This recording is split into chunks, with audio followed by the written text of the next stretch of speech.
And right on top of this bulletin, after two Indian vessels came under attack near the Strait of Hormuz, the first visuals have now emerged from Jag Arnav, one of the two ships, and it is an undeniable proof of how an Indian ship was targeted allegedly by the Iranian forces. It offers a stark look at the aftermath of what happened after a ship that reportedly was initially cleared for transport came under attack. The exclusive images currently playing out on your screens, images that show the impact of that attack on a ship that was coming from a country that belonged to a country that so far has had no problems in getting its vessels across the Strait of Hormuz, that is India.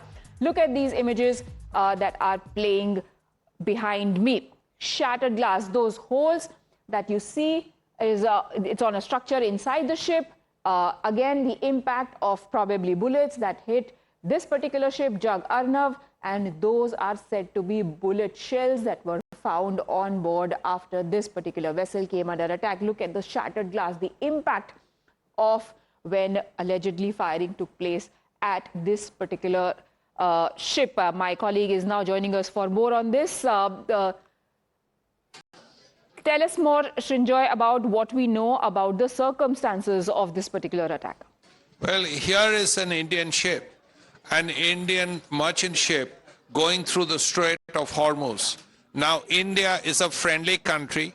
The Iranians had officially said that India and the Russians and the Chinese and one or two others are friendly countries, and we have no problems if a ship from India goes through the Strait of Hormuz.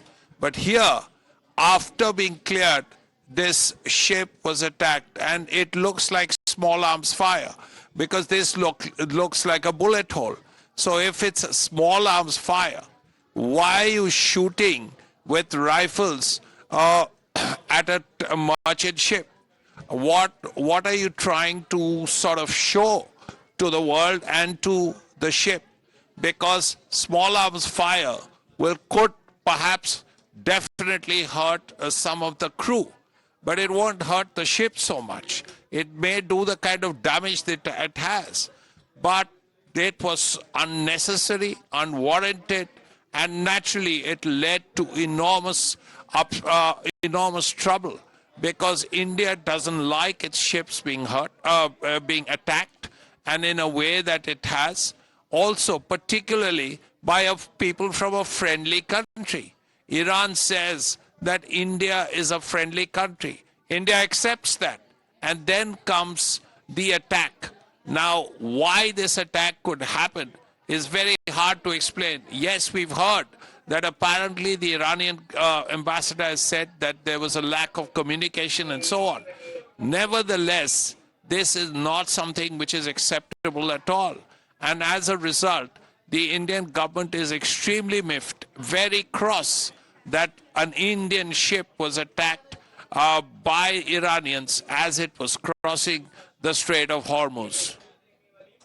Particularly significant because even at the peak of this conflict, India has managed to secure its energy needs. On multiple occasions, ambassadors from Iran, other leaders have also come out to officially put on record that India is one of our friendly countries, and which is why the passage of vessels headed to the country are being allowed. So where does this particular attack leave Indian ships? We know that around 22 to 24 ships from India were in the Strait of Hormuz when the conflict began, and now we've got breaking developments coming in. Stay on with me, Srinjoy. We'll come back to you on this. Ministry of External Affairs in its daily briefings has confirmed that 14 Indian ships are still stranded in the Gulf amidst rising tensions in the Strait of Hormuz. The government is saying that it is in continuous touch with Iran as well as other stakeholders to ensure safe passage of its vessels. This in the backdrop of two Indian ships coming under fire while attempting to cross the Strait of Hormuz. But even though Iranian ambassador had said, Srinjoy, that this could have been the outcome of miscommunication, we'll see how the fate of the rest of the ships that are still there plays out. But listen in to what MEA said today. In the past 48 hours, two Indian vessels, VLCC, Sanmar, Herald and bulk carrier Jag Arnav reported a firing incident while transiting Strait of Hormuz, following which they returned to the Persian Gulf. There have been no injury to any crew reported. The ministry is in close and continuous communication with the crew, the owners of both the vessels, and continuously monitoring the situation. The safety and security of Indian seafarers is our top priority, and ministry is monitoring the situation on continuous basis and assured to extend all possible help. The Strait of Hormuz, viewers, which had seen a brief easing of tensions, has once again emerged as a major flashpoint, even as the world gears up for, in all likelihood, the talks that may or may not happen in Pakistan now. After briefly declaring the waterway open during a ceasefire, Iran once again shut the strait, blaming the continued US pressure for the move. The fallout has now directly impacted India. Two of the India-bound vessels that we have been talking about, Sanmar Herald and Jag Arnav, were forced to turn back after Iranian gunboats reportedly opened fire as they attempted to pass through the Hormuz choke point. The message from the region is increasingly stark that the Strait of Hormuz is no longer a safe passage for commercial shipping as tensions continue to escalate in one of the world's most critical maritime corridors. And let's tell our viewers how situation has panned out when it comes to this particular choke point. Right now, what you can see is the visuals of the attack that we got. The Times Now Access never before seen images of how Jag Arnav had come under attack, and which is why the fate of other ships suddenly looked gloomy. Now, one Indian oil tanker has crossed the Strait of Hormuz safely, and that is Mount Desh Garima. This happened on the 18th of April. The other one that has managed to make its way through,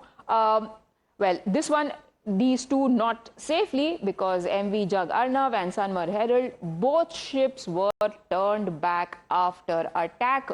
You just heard Srinjoy explaining how Iranian envoy, who was summoned by the Indian Ministry of External Affairs, tried to say that this could have been the result of a miscommunication. But what level did miscommunication happen, and what is the guarantee that it is not going to happen further, is the big question that now faces the Indian ships in this particular region. So that's the controversy